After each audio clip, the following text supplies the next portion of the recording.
Sasa jamaa akawa amemsogeza taratibu pale, akamwambia wewe, kuanzia leo uko serious na vitu vya ajabu. Mimi mke wangu natoka naye, afu wewe unakuja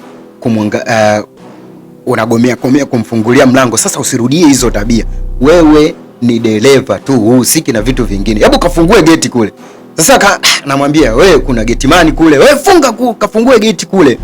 Kwa jamaa jamaa pressure akamkonyeza tu bosi wake, wewe nenda kafungue geti, achana na bosi nini pressure. Jamaa reflect ilibishi. Huyu ni mpenzi wake. Basi akando hivyo mshikaji anatoka nje. Siku nyingine sasa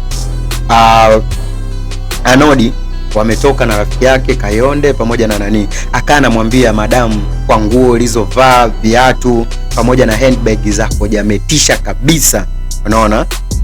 Unatakiwa uyanisha hizo nguo. Sasa rafiki yake anamwambia nenda kabadilishe nguo. Umeona nani kweli kabisa hujapendeza. Akamwambia sasa mbona Anodi ananifanyia hivi? Kwa kila ambaye nikivaa nguo lazima au ananitazama, kila nikifika hapa ananitazama. Akamwambia kweli umekosea kufanya vitu kama hivyo. Wewe nenda kabadilishe nguo.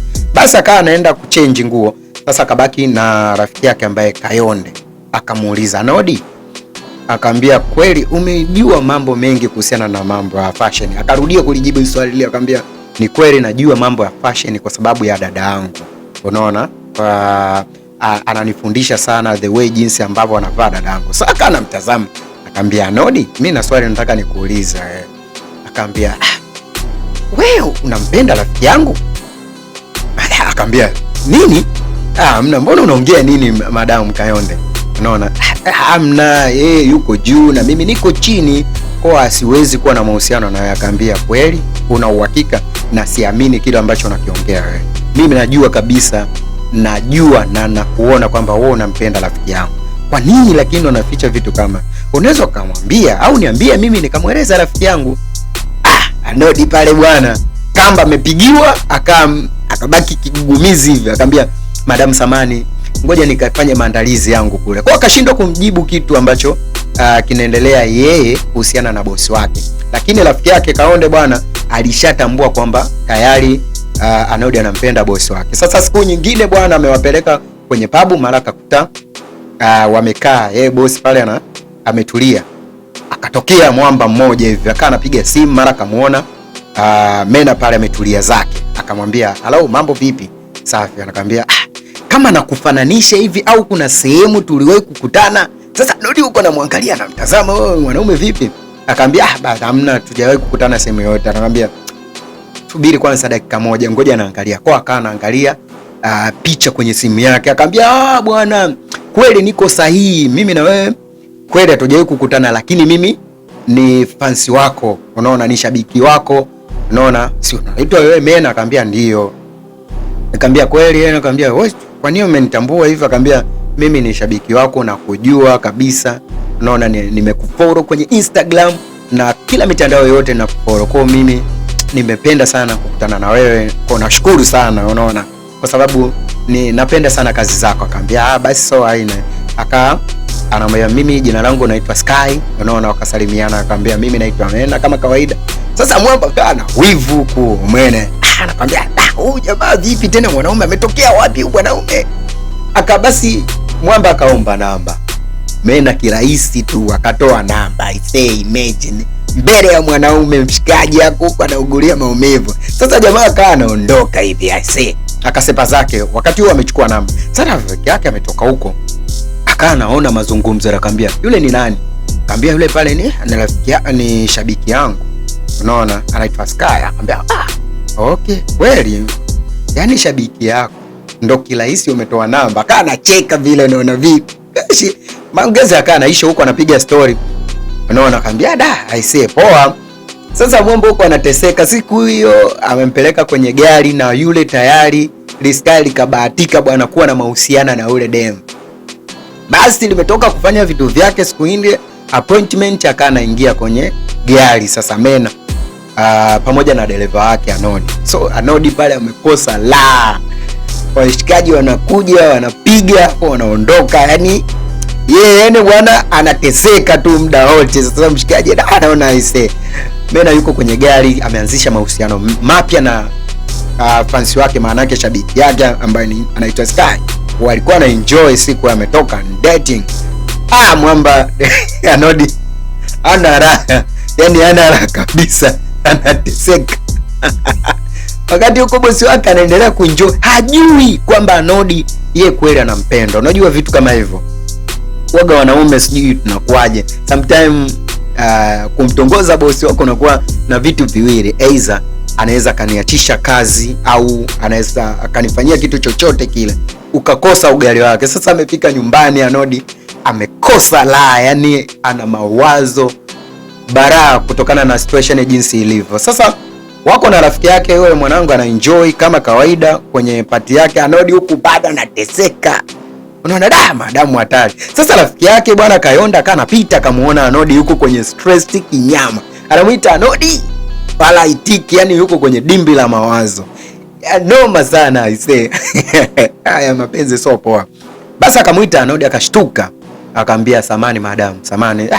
Nilikuwa kwenye usingizi. Akamwambia uko salama? Akamwambia kweli niko salama. Akamwambia na uhakika kwamba wewe uko salama kwa sababu nimepita hapa naingia ndani nikakuta bado umelala na nimekuita. Akamwambia mimi niko salama. Akamwambia kweli niambie chochote ambacho kama kinakusumbua. Akamwambia madamu mimi niko vizuri kabisa. Unaona? Akamwambia kweli? Akamwambia ndio. Akamwambia basi poa, haina shida. Wakati huo akanambia fresh, anambia rafiki yako mtu. Sasa siku nyingine mwamba Mena yuko na rafiki yake anapiga mzigo na leo yana anapiga mzigo jamaa piga ngumi yani doma sana. Bosi wake huko anapiga mzigo, alikuwa anaumia, wala kapigwa mzigo bosi wake akatoka huko ana enjoy, akamuita Anodi. Sasa ile jamaa refresh, nimetoka kumpiga mzigo bosi wa Anodi ase fresh.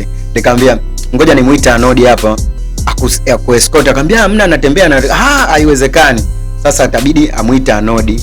Anodi akawa anakimbia kwenda pale. Akamwambia basi naomba msindikize na gari huyo hapa. Akamwambia msindikize mpaka kwake fresh. Mshikaji itabidi Anodi akakubali kishingo upande, anakwambia basi akamkisi pale fresh. Oya Anodi yani amechanganyikiwa. Sasa siku nyingine wametoka sasa, wako na huyo mume wake anaitwa Sky ambaye ni fans yake tayari. Unaona? Mara katika matembezi Sky akakutana na rafiki yake. Umeona? Kana shangaa. Kakumbatiana rafiki yake wa kike huko na wapiga story. Akamwambia Mungu wangu. Yani unapendeza sana. Hebu turn around, yani zunguka kidogo. Akamwambia umekuwa mzuri saizi. Umeona? Naona pale wanapiga story. Akamwambia samahani, ngoja nikutambulishe, huyu ni mke wangu. Unaona? Na huyu hapa ni rafiki yangu ambaye nimesoma naye university. Akamsalimia, vipi? Akamwambia safi kwema. Yani kama anamjibu kiasila fulani hivi kwamba hajapendezewa na situation namna jinsi ilivyotokea. So wivu, anaona the way jinsi ambavyo wamekutana na rafiki yake wa university. Kwa mshikaji pale akaendelea tu kucheka naye, wanaendelea kutaniana na masuala yote ya shule. Umeona? Wakanakumbushana vitu mbalimbali kuhusiana na masuala ya shule. Sasa mwamba huko Mena ametukia vibaya mno, yani amemind akasema yani huyu nimetoka naye, unajua tumeenjoy muda wa kutoka naye, sisi tulikuwa tunaenjoy, amekuja tena kuenjoy na mtu mwingine, kitu kilikuwa kinamuuma, yani anateseka. Anamwambia I say. Sasa mwamba bila kujiongeza naye akawa amejisahau, yani anapiga story, anataniana na masuala ya university. Kumwambia yani wewe ukui, unaona? Yani uko vile uko charming nini na nini, lakini basi haina shida, ni gay namba yako. Wakawa wanabadilishana namba pale, basi fresh wakakumbatiana. Unaona? Wakawa naagana pale fresh. Sky itabidi arudi sasa kwa demu wake. Sasa kuja kumcheki demu wake amebadilika, sura imekuwa kama mbogo. Anakuja kumcheki, bwana vipi? Akashangaa.